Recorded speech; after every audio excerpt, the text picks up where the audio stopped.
नमस्कार, मैं केशव राठौर आप लोगों का बालाजी निजी ITI टनकपुर रोड सैदपुर पीलीभीत में स्वागत करता हूं।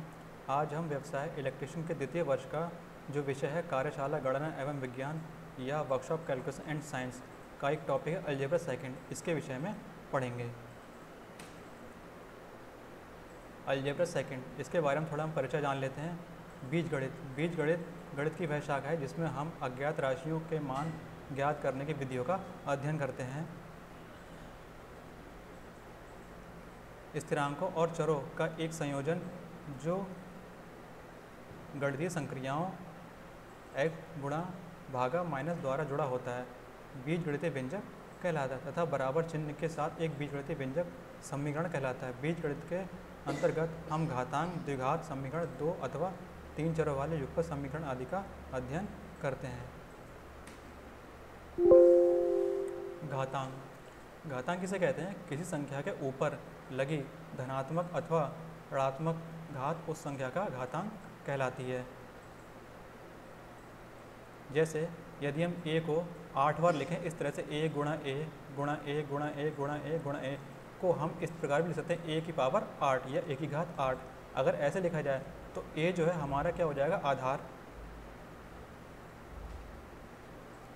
a को हम आधार कहेंगे और जो 8 है उसे हम a की घात 8, यानी a की जो घात है वो हमारी 8 होगी।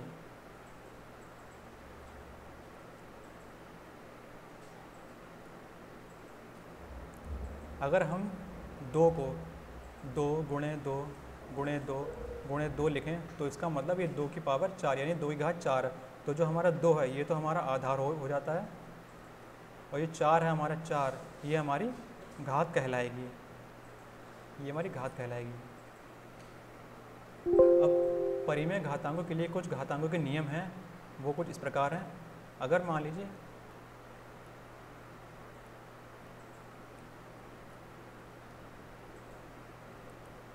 लीजिए कोई संख्या है x की पावर m गुणे y की पावर m, इनका आधार अलग है लेकिन इनकी घात सेम है, तो हमारा जो पहला नियम होगा वो इस प्रकार होगा x गुणे y की घात m, यानी कि दोनों की घातें आपस में समान हैं।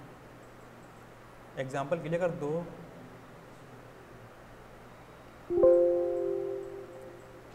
उदाहरण के लिए मान लेते हैं 2 की पावर 3 गुणे 3 की पावर 3, तो इनके आधार हमारे अलग है लेकिन घातें सेम है, तो हमको इनको इस प्रकार भी लिख सकते हैं 2 गुणे 3 की घात 3।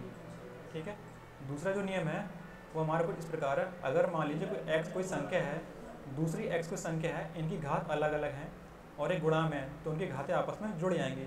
उदाहरण के लिए 2 की पावर 3 गुणे 2 की पावर 5, तो इसका मतलब ये हुआ 2 की घात 3 प्लस 5 यानी कि 2 की पावर 8, 2 की घात 8। तीसरा नियम कुछ इस प्रकार है। अगर मान लीजिए ऐसी घात m है और बटे ऐसी घात n है तो दोनों ही घातें आपस में घट जाती हैं। जैसे 3 की पावर 2 बटे 3 की घात 3 बराबर 3 की घात 2 माइनस 3 बराबर 3 की घात माइनस 1। इसे हम इस तरह भी लिख सकते हैं 1 बटे 3। अगला नियम ये है अगर x की घात 0 है तो उसका मान 1 होता है। मतलब अगर कोई संख्या दी है आपको, सपोज कीजिए जिस तरह से आपको 24 दिया हुआ है, 24 की घात 0 तो उसका मान 1 ही होगा। ठीक है। अगला नियम कुछ इस प्रकार है। अगर किसी संख्या की घात माइनस में है तो उसका मतलब 1 बटे x के ऊपर m होगा। जैसे 8 की पावर माइनस 2 है तो इसका मतलब 1 बटे 8 का स्क्वायर होगा। ठीक है। अब करने के बारे में जान लेते हैं।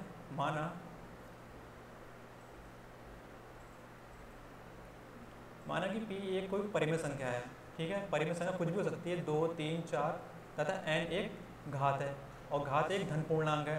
तब यदि p का nवां मूल एक p का 1 बटा n या n रूट p हो तो एक परिमेय राशि हो, अपरिमेय राशि हो तो n रूट p यानी कि n घात p को n की घात की करणी कहा जाता है। जैसे अगर अंडर रूट 7 लिखा हुआ तो इसे हम 7 की पावर 1/2 कह सकते हैं। अगर इस तरह लिखा हुआ है अंडर रूट 4 इन 11, तो इसे हम 11 की घात 1/4 कह सकते हैं।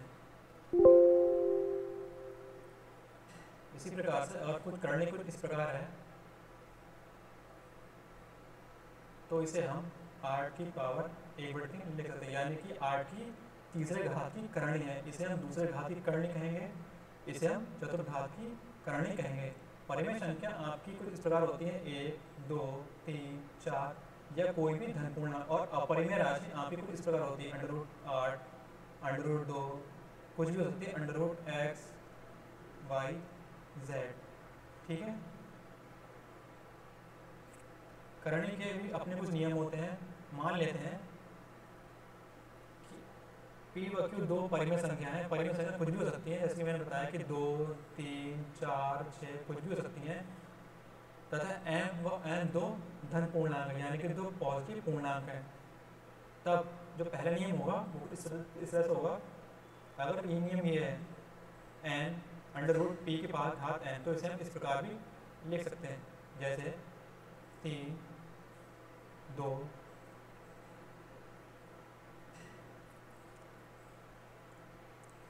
बराबर 2। ठीक है। दूसरा नियम, अगर आपका करने कुछ इस प्रकार है तो उसे हम इस तरह भी लिख सकते हैं, जैसे एग्जाम्पल के लिए 3, 42, तो इसे हम इस तरह भी लिख सकते हैं 6 × 7, यानी कि √3, 6 × 7, इसे हम इस तरह भी लिख सकते हैं। अगला नियम है इस तरह से, अगर अंडर की घात और करणी आपकी n की दी है और अंदर आपका p/q है, तो उसे हम इस प्रकार भी लिख सकते हैं। एग्जाम्पल के लिए 2 दिया है आपको 5/7 कुछ इस प्रकार दिया है, तो इसे हम √5 और बटे √7 भी लिख सकते हैं। अगला नियम कुछ प्रकार है, अगर n की करणी p की करणी n है और उसकी घात पावर m है, तो इसे हम इस तरह भी लिख सकते हैं, जैसे कि सपोज कीजिए 3 की घात आपकी दी हुई है ब्रैकेट में 4, तो इसे हम इस तरह भी लिख सकते हैं 3,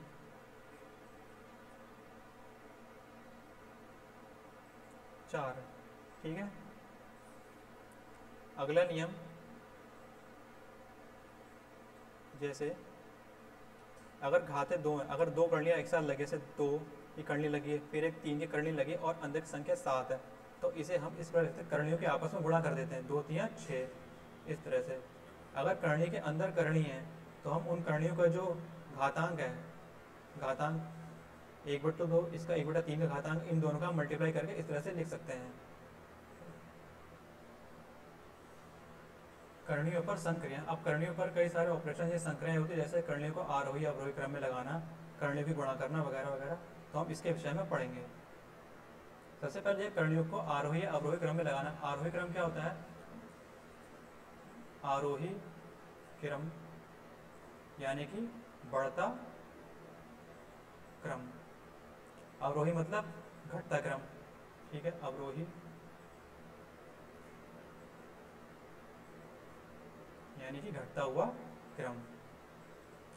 अब इसे हम, जैसे मान लीजिए कोई आपको संख्या दे दी है 3, 7, 1, 2, 1, ठीक है, इनको हमें आरोही क्रम में लगाना है, तो हम पहले का सबसे छोटा 1, फिर 1 क्योंकि 2 बार 1 दिया हुआ है, उसके बाद 2, उसके बाद 3, उसके बाद 7, तो ये हमारा कुछ इस प्रकार से आरोही क्रम हो गया। लेकिन अगर ये हमें यही संक्रियाएं करणियों में करनी है तो हम उसे कैसे करेंगे, हम वो देखते हैं।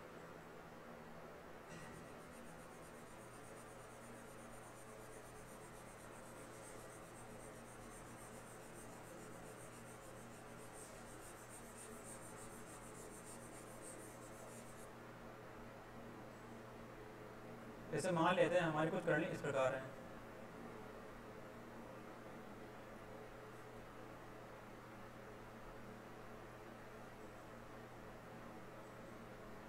ठीक है। अभी हमें इनको एक करनी और लेते हैं, मान लीजिए हम करनी लेते हैं 2। अभी हमें इनका आरोही या अवरोही क्रम में लगाना है, तो सबसे पहले हम क्या देखते हैं, हम इनकी करणियाँ का घातांक देखिए, कौन से नंबर करनी है, 2 नंबर करनी है ये तीसरे नंबर की करनी है, ये दूसरे नंबर करनी और ये भी तीसरे नंबर की करनी है। तो हम इनका लेते हैं एलसीएम यानी कि लासा। तो इनका एलसीएम क्या हो जाएगा 6।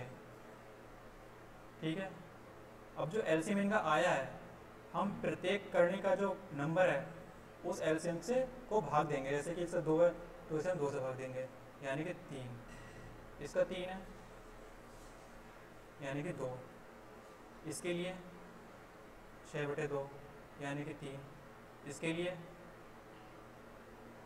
6/3 यानी कि 2।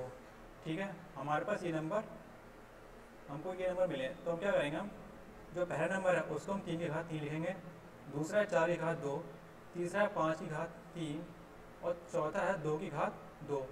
अब इनके मान निकालेंगे। इसका मान होगा 27, इसका 16, इसका 125 और इसका 4। अब हम देख लेते हैं इसमें सबसे बड़ा कौन सा, सबसे छोटा देखते हैं। पर छोटा कौन सा, छोटा हमारे पास ये 4 है। अब ये 4 किसके लिए है, ये 4 आपका इसके लिए, तो ये आपका पहले नंबर पे आएगा। दूसरी पोजीशन पे है 16 यानी कि ये, तो ये सेकंड नंबर पे होगा।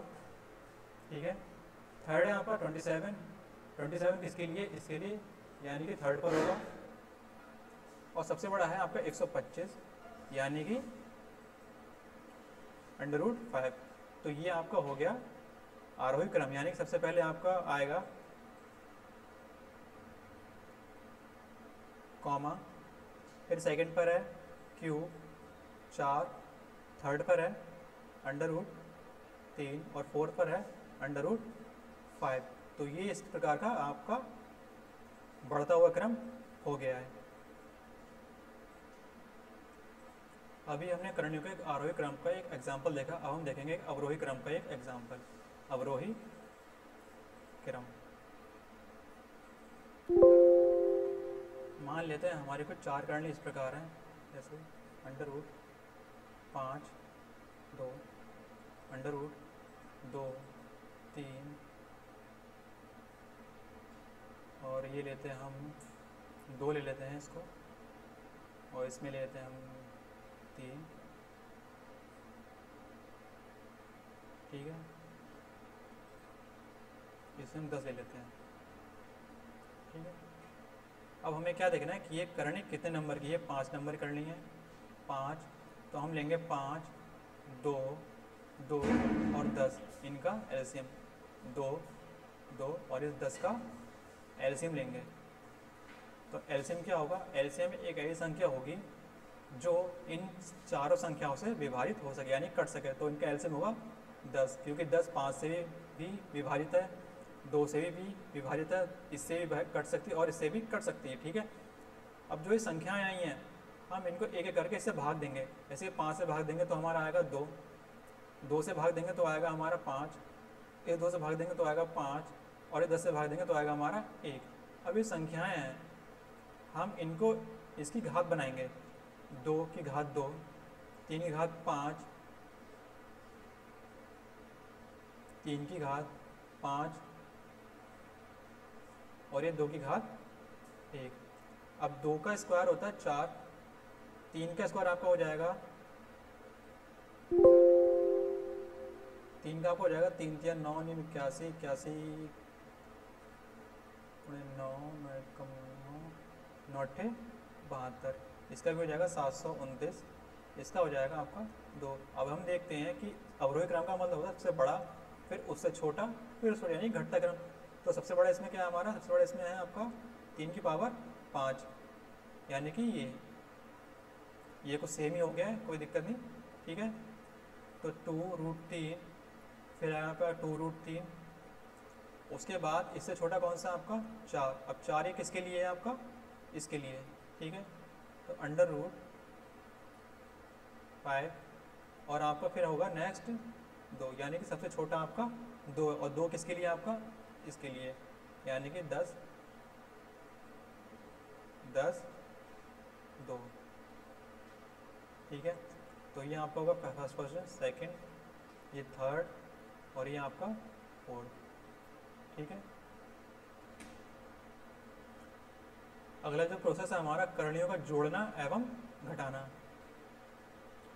करणियों में जोड़ हमेशा 2 करणियों में जोड़ या घटाव की संक्रिया है करते समय केवल सजातीय एवं विजातीय पदों को अलग अलग समूह में रखकर लिखकर इन्हें जोड़ते घटाते हैं, क्योंकि सजातीय पदों को विजातीय पदों के साथ जोड़ा अथवा घटाया नहीं जा सकता। इसका मतलब ये हुआ, जैसे कि हमारी मान लीजिए करनी है, ये आपकी 2 की करनी है और ये आपकी है 3 की करनी, ठीक है। तो इनको आपस में हम नहीं जोड़ सकते, क्यों? क्योंकि ये करनी 2 की है और ये हमारी करनी 3 की है। ना ही हम इनको घटा सकते हैं। जैसे मान लीजिए ये 5 की करनी मैं लिख लेता हूँ यहाँ पर, और यहाँ पर लिख लेता हूँ एक 7 की करनी, ठीक है। तो इनको हम नहीं घटा सकते, भले ही अंदर हमारी संख्या वो समान है, लेकिन करनी हमारी समान नहीं, अगर नहीं है तो हम इसको घटा भी नहीं सकते। ऐसा करने के लिए हमारे जो पद हैं वो सेम होने चाहिए। जैसे मान लीजिए अगर मुझे इसमें से कुछ घटाना है, सपोज कीजिए मैं 8 की करनी ले लेता हूँ, ठीक है, और यहाँ पर मैंने ले लिया 2, पर मैं 4 लेता हूँ। अब ये 8 ही करनी है और ये भी 8 ही करनी है, तो इसमें से मैं 4 में से 2 के तो 2, यानी कि 2 करनी। इस तरह से मतलब घटाना और जोड़ने के लिए करनी आपकी समान होनी चाहिए किसी भी दशा में, ठीक है। एक और एग्जांपल ले लेते हैं। जैसे मान लीजिए 5 √ 4 प्लस 7 √ 7, ठीक है। अब इन्हीं दोनों करनी समान, यानी कि 2 की करनी है, यहाँ पर 2 की करनी है, तो 2 की करनी कितने गुना है? 5 गुना। और यहाँ पर 2 की करनी है वो कितने गुना है? 7 गुना। अगर हम इनको जोड़ेंगे तो 5 + 7 = 12, यानी कि 12 √ 7, ठीक है। तो करणियों को जोड़ने घटाने के लिए हमेशा हमें ये देखना है कि करणी हमारी समान संख्या की होनी चाहिए, ना कि अलग अलग। अगर ये अलग अलग होंगी तो ये कभी नहीं जुड़ेंगी और ना ही ये कभी घटेंगी, ठीक है। करणी हमें समान होंगी तभी जुड़ेंगी या घटेंगी, ठीक है। अगला है करणियों की परस्पर गुणा। करणियों की परस्पर गुणा कैसे करते हैं? अभी हमने कुछ समय पहले करणी का नियम पढ़ा था गुणा का। जैसे MP गुणे √MQ, ठीक है। तो इनकी गुणा का ये नियम है कि दोनों की जो करणी की जो घात है, करणी का जो नंबर, ये समान होना चाहिए, तभी आपका इस तरह से गुणा आप कर सकते हैं, ठीक है। अगर आपने कुछ इस तरह से ले लिया NP गुणे MQ, अगर एक की घात n है और दूसरे की करणी m है तो आप इनकी आपस में गुणा नहीं कर सकते, ठीक है। ये ऐसा ही रहेंगे जैसे, ठीक है। एग्जाम्पल के तौर पर मैं आपको बताता हूँ। जैसे सपोज कीजिए एक करणी हम ले लेते हैं 2 की घात √3 और 4, ये 2 करनी ली। अब इनकी गुणा करनी है तो हम क्या करेंगे? पहले हम इनका एलसीएम लेंगे, 2 और 4 का एलसीएम लेंगे, या हम इन्हें इस तरह भी लिख सकते हैं 3 की घात 1/2 करणी के नियम से की घात 1/4। अब इन 2 का और 4 का हम एलसीएम लेंगे तो एलसीएम आएगा इनका 4, ठीक है। तो हम 4 से इधर गुणा करेंगे एलसीएम से और 4 से इधर भी गुणा कर देंगे, ठीक है। तो ये आ जाएगा आपका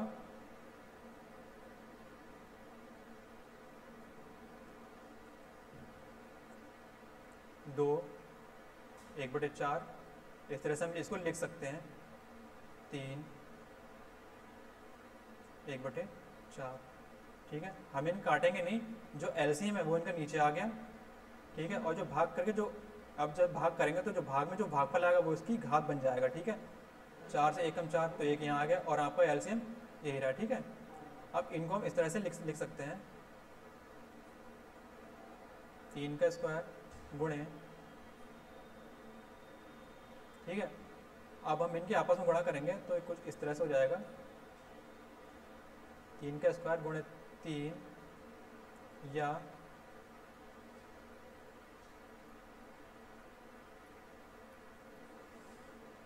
3 × 9 गुणे 3 = 4 9 × 27, ठीक है।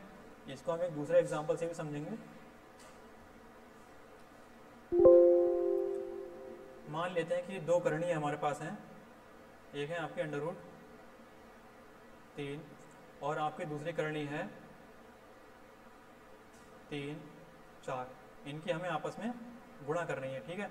तो अभी इनकी करणी का जो नंबर है वो समान नहीं है, 2 है और इसका 3 है, हमें इनको समान करना होगा। तो इसके लिए हम इसको इस तरह से भी लिख सकते हैं करणी के नियम से। अब ये 2 है और ये आपका 3 है, इनका हम एलसीएम लेंगे तो एलसीएम आएगा हमारा 6। ठीक है, एलसीएम 6 आया। अब इस 2 को 6 से भाग करेंगे तो क्या आएगा हमारा 3, और 3 को जब 2 से भाग करेंगे तो क्या आएगा हमारा 2, तो 3 आया इसके लिए। तो इसे हम लिखेंगे 3 की पावर 3 गुणे की पावर 1/6। एलसीएम वाली चीज़ यहाँ लिख लेंगे हम। ठीक है, और इसी प्रकार से ये 2 आया तो इसे हम लिखेंगे 4 और की घात 2, और जो हमने एलसीएम लिया उसे हम 1/6 लिख लेंगे।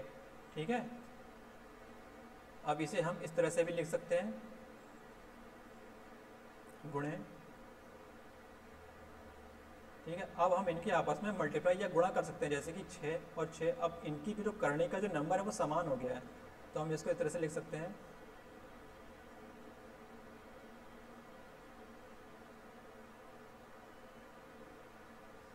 ठीक है, ये कुछ ऐसा आ जाएगा आपका 3 3 9 4 4 16।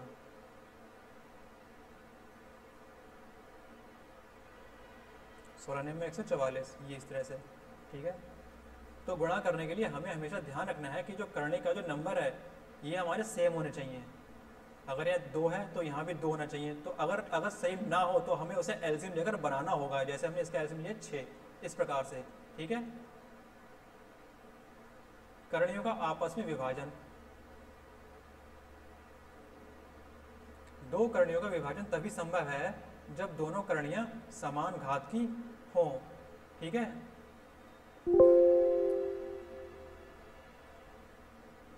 कहने का मतलब ये है, अगर मान लीजिए हमारी 2 करणियां हैं √3 2 बटे √4 5, तो अभी हम इनका विभाजन नहीं कर सकते क्योंकि करणी में ऐसा कोई नियम नहीं है। इनका विभाजन कर लेंगे तभी होगा जब यहाँ पर 3 है तो यहाँ पर भी 3 होना चाहिए, अगर यहाँ 4 है तो यहाँ पर भी 4 होना चाहिए। मतलब कि करणियों का जो नंबर है वो आपका समान होना चाहिए। जैसे अगर 3 2 बटे, यहाँ मैं 4 कर लेता हूँ और यहाँ पर 3 2 कर लेता हूँ, अभी विभाजन संभव है। तो हम इसको करने के नियम से कुछ इस तरह से लिख सकते हैं 4 बटे 2, यानी कि 2 दूनी 4 बराबर 2। ठीक है, एक और उदाहरण समझेंगे कि 5 है और यहाँ पर 10 है। ठीक है, इसकी करनी 5 है और ये आपका 2 हो गया, तो इसे हम इस तरह से भी लिख सकते हैं 5 10 बटे 2, 2 पंजे 10। ठीक है, तो भाग करने के लिए हमेशा ध्यान रखना है कि जो करने की जो संख्या है वो समान होनी चाहिए। अगर समान नहीं है तो आप भाग नहीं कर सकते, वो ऐसा ही रहेगी एज इट इज़। ठीक है, तो आपको समान होनी चाहिए करने की संख्या, तभी ये डिवाइड हो सकता है। ठीक है, वर्गमूल। मान लेते हैं हम 3 को इस तरह लिखते हैं 3 गुणे 3 गुणे 3, तो इसे हम 3 की घात 4 लिख सकते हैं। ये तो ठीक है, 3 की घात 4 लिख सकते हैं, लिख सकते हैं लिखना चाहें तो। अगर हम 2 को 2 बार लिखें तो ये हो गया आपके 2 का स्क्वायर, इसे छोड़ देते हैं, यानी कि 2 का वर्ग। अगर हम 4 को 4 बार लिखते हैं तो ये हो गया आपका 4 का स्क्वायर, यानी कि 4 का वर्ग। ये तो हो गया वर्ग। अगर हम इसका वर्गमूल निकालना चाहते हैं तो हमें उसका करनी लगानी पड़ेगी 2 की करनी, यानी कि 2 का स्क्वायर। अब इसका मान हो गया 2। उसी प्रकार से इसका वर्गमूल निकालने के लिए हमें 2 की करनी लगानी पड़ेगी, तो इसका मान हो गया 4। ठीक है, वर्गमूल कुछ भी नहीं है। मान लीजिए हमें 25 का वर्गमूल निकालना है, वर्गमूल। तो वर्गमूल के लिए हम इसे 2 की करनी लगाएंगे 25, और इसके हम गुणनखंड करेंगे, गुणनखंड करेंगे। ठीक है, गुणनखंड करेंगे तो 25 को 5 गुणे 5 भी लिख सकते हैं। अब इनके हम जोड़े बनाएंगे 2 के, 2 का जोड़ा बन गया। ठीक है, तो इसमें से केवल एक ही बाहर आएगा, यानी कि 5, तो इसका आंसर होगा 5। ठीक है, वर्गमूल निकालने के लिए कई विधियां जिसे हम आगे पढ़ेंगे, जैसे कि वर्गमूल निकालने की 2 विधियां होती हैं, एक होती है गुणनखंड विधि और एक होती है आपकी भाग विधि। जो पहली विधि है वो है आपकी गुणनखंड विधि। इस विधि में हम दी गई संख्या के अभाज्य गुणनखंड करते हैं। अभाज्य मतलब सबसे छोटे फैक्टर, ऐसे गुणनखंड जो फिर किसी से भी ना कटें, जैसे कि 3 5 7 इस तरह से। उसके पश्चात समान गुणनखंडों के हम जोड़े बना लेते हैं। फिर प्रत्येक जोड़े से एक गुणनखंड लेकर उसको गुणा करते हैं तब प्राप्त गुणनफल ही हमारा अभिष्ट वर्गमूल होता है। इसे हम आगे एग्जाम्पल में समझेंगे।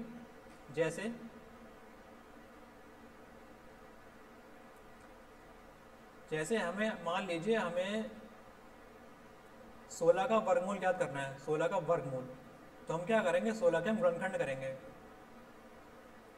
2 गुणे 2 गुणे 2 गुणे 2।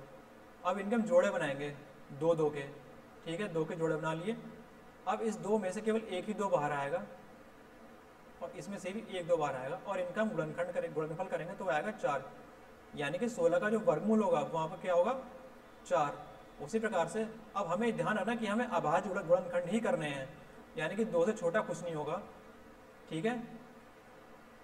अगर हम इसको इस तरह से भी लिखते हैं 4 गुणे 4, अब ठीक, वैसे तो ठीक है कोई दिक्कत नहीं, लेकिन 4 भी टूट सकता है ना अभी 2 में, 2 गुणे 2 गुणे 2 गुणे 2, तो हमें अभाज्य गुणनखंड ही करने हैं। ध्यान रखना कि हम अभाज्य गुणनखंड करने हैं और इसमें 2 से केवल एक ही 2 बाहर आएगा, ठीक है, 4। मान लेते हैं एक एग्जाम्पल और लेते हैं, हमें 625 का वर्गमूल ज्ञात करना है। तो 625 के हम टुकड़े करेंगे, यानी कि गुणनखंड, सबसे छोटे गुणनखंड अभाज्य गुणनखंड, यानी कि इसको हम 25 गुणा 25 भी लिख सकते हैं। लेकिन अभी 25 अभी टूट सकता है किसमें, 5 गुणे 5 में, और ये 25 5 गुणे 5 में, ठीक है। इसके हम जोड़े बनाएंगे 5 2 2 के, इसमें से केवल एक बाहर आएगा, इनके हम गुणा करेंगे बराबर 25, यानी कि 625 का जो वर्गमूल होगा वो हमारा होगा 25। ये होते, इसे कहते हैं हम गुणनखंड विधि, ठीक है। दूसरी विधि है आपकी भाग विधि। भाग विधि हम क्या करते हैं, जैसे मान लीजिए हमें 625 का वर्गमूल निकालना है, ठीक है। तो भाग विधि में क्या करेंगे, सबसे पहले हम कुछ इसको इस तरह से लिख लेंगे, इस फॉर्मेट। अब इसके जोड़े बनाएंगे बाईं तरफ दाईं तरफ से 2 2 के, ठीक है। ये बच गया, कोई दिक्कत नहीं। अब हम पहाड़ा पढ़ेंगे।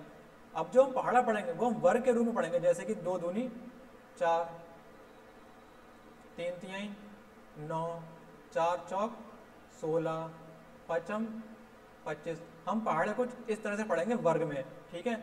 अब 2 दूनी 4, 2 दूनी 4 तो हम 2 आया, 2 को हम इस तरह लिखेंगे, 4 यहाँ, इसको तो हम जोड़ देंगे और इनकी गुणा करके जो आएगा वो यहाँ पर आएगा, ठीक है। तो 2 2 4, अब 6 में 4 के 2, और पूरा जोड़ा हम एज इट इज उतार लेंगे नीचे, ठीक है। अब 4 का पहाड़ा हम 20 में पढ़ते हैं, हम एक अंदाज़ा लेते हैं कि यहाँ पर कौन सी संख्या आएगी जो इस पूरे 225 को विभाजित कर सके। तो लेते हैं मान लीजिए 5, ठीक है, 5 यहाँ लिखेंगे, 5 यहाँ लिखेंगे और 5 हम यहाँ पर लिखेंगे। इसको तो हम जोड़ के यहाँ लिख देंगे, 5 और 5 10, 5, और इनके जो गुणा करेंगे वो यहाँ पर लिखेंगे, 5 25 का 5 हासिल 2, 5 और 20 2 22। अब ये पूरी तरीके से कट चुका है। अब जो हमारा जो वर्गमूल आया है वो हमारा 25 आया भाग विधि से, इसे हम कहते हैं भाग विधि। तो वर्गमूल हमारा 25 ही आंसर होगा। एक और एग्जांपल लेते हैं, जैसे मान लीजिए हमें 15 625 का वर्गमूल निकालना है इस तरह से भाग विधि से। अब हम क्या करेंगे, वही फॉर्मेट बनाएंगे पहले, 15 625। अब जोड़े बनाएंगे हम दाएं तरफ से, पहला जोड़ा दूसरा जोड़ा। अब ये एक बच गया। अब हम पहाड़ा पढ़ेंगे। सबसे छोटा पहाड़ा जो होगा वो हमारा 1 का ही होगा इसमें, क्योंकि 2 का पहाड़ा जाएगा नहीं, क्योंकि 2 दूनी 4 होता है। अब 4 तो 1 से ज़्यादा है, तो हम 1 का पढ़ेंगे, 1 1 और 1 हम यहाँ लिखेंगे, ठीक है। यहाँ पर आप 2 लिख देंगे इनको जोड़ के, और 1 ही गुणा जो होगी वो यहाँ आएगी, ठीक है। अब 1 में से 1 जाएगा 0। अब पूरा जोड़ा उतार लेंगे हम 56 का, ठीक है। अब हम पहाड़ा पढ़ेंगे। अब कौन संख्या लें हम, जैसे हम लेते हैं 2 दूनी 4, तो 2 लिखेंगे यहाँ पर, 2 यहाँ 2 यहाँ और 2 यहाँ का यहाँ, ठीक है। 2 2 4 2, इनकी गुणा 2 दूनी 4 2 दूनी 4, घटाएंगे 2 1। अब अगला जोड़ा उतार लेंगे पूरा 25, ठीक है। अब हमें ऐसी संख्या लेनी है जो इस पूरे को डिवाइड कर सके। तो अंदाज़ा लगाने के लिए हम 2 का पढ़ा 12 में पढ़ते हैं, 2 छंग 12 यानी कि 6। तो अगर हम 6 लेते हैं तो 246 कुछ इस तरह से आएगा। 6 छंग 36 चलेगा 3 14 14 76, ये ज़्यादा हो रहा है हमारा। तो हम 6 ना लेके हम 5 लेंगे, ठीक है। तो हम 5 लेंगे, 5 यहाँ भी लिखेंगे और इनकी आपस में गुणा करेंगे। 5 25 का 5 हासिल 2, 5 20 2 22 का 2 हासिल 2, 5 2 10 2 12, ठीक है। हमें ये हमारा पूरी तरीके से कट चुका है। 1225 में से 1225 जाएगा तो 0 बचेगा। तो हमारा जो आंसर होगा वो हमारा 125 होगा, यानी कि 15625 का जो वर्गमूल होगा वो 125 होगा भाग विधि द्वारा। नेक्स्ट है हमारा घनमूल।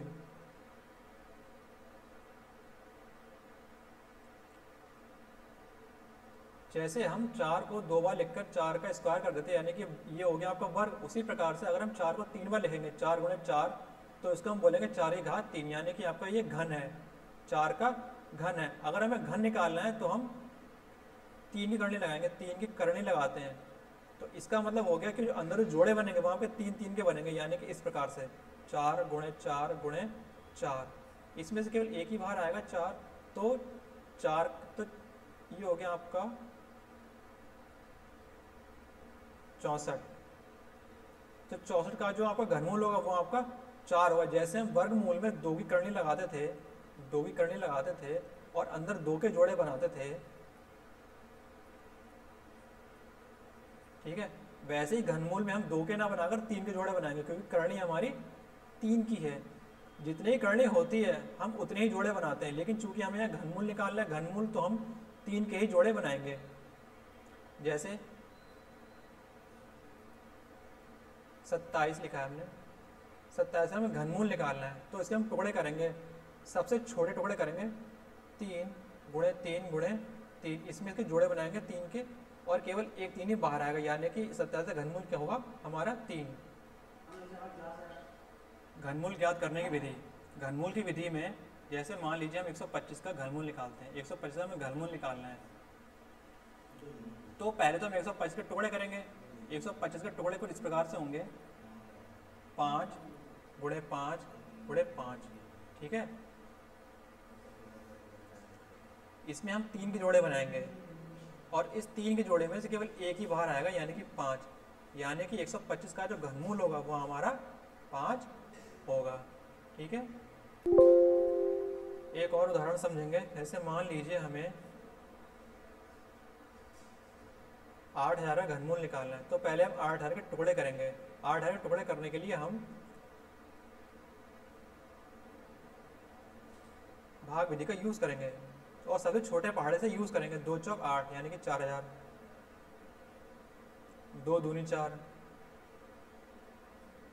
2 एकम 1000, 2 पंजे 500,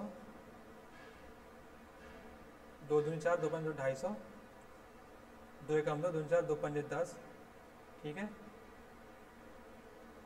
125 को हम यहाँ से काट लेते हैं, 5 दूनी 10, 5 25, 5 25, 5 एकम 5। तो 8000 के जो हमारे टुकड़े हैं कुछ इस तरह से हुए।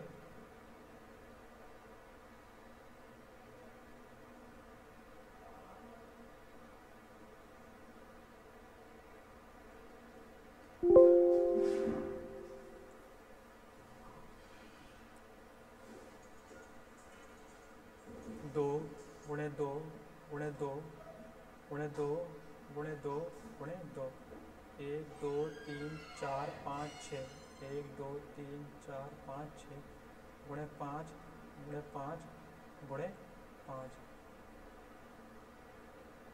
इसमें हम 3 के जोड़े बनाएंगे, 1 2, ये आपका 2 है और 5 के हमारे 3 जोड़े बने, ठीक है। अब इसमें से केवल एक ही बाहर आएगा, 2 गुणे 2 और 5, 2 दूनी 4, 4 पंजे 20, यानी कि इसका जो घनमूल होगा वो आपका 20 होगा, ठीक है। धन्यवाद। हमारा जो अगला टॉपिक होगा वो होगा अलजेब्रा सेकंड का क्वाड्रेटिक इक्वेशन यानी कि द्विघात समीकरण का। नमस्कार।